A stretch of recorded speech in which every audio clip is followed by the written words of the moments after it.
হাসরের মাঠে আমলনামা প্রদানের ভয়ঙ্কর দৃশ্য।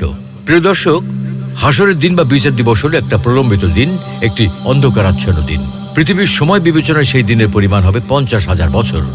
এই দীর্ঘ সময় একাধিক পর্বে বিভক্ত থাকবে, যার মধ্যে প্রথম হলো পুনরুত্থান পর্ব। অন্ধকারাচ্ছন্ন হাসরের মাঠে প্রত্যেকের হাতে লম্বা একটা লিস্ট ধরিয়ে দেওয়া হবে।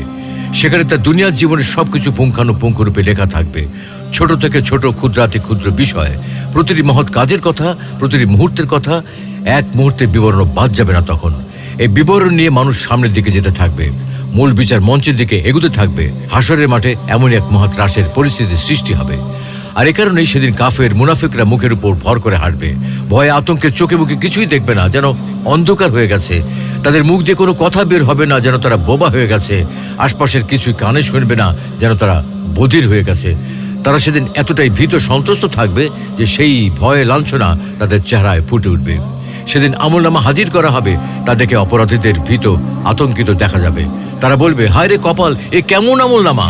এটা দেখি ছোট বড় কোনো কিছুই বাদ যায়নি, বরং সবকিছুর হিসাব লেখা আছে। হাসরের মাঠে মানুষের কৃতকর্ম বাহ্যিক ও আকৃতিগত রূপ ধারণ করবে। যেমন কোনো বর্ণনায় আছে, যারা জাকাত দেয় না তাদের ধন সম্পদ একটি বড় সাপের আকার ধারণ করে তাদের দংশন করবে এবং বলবে, আমি সেই সম্পদ।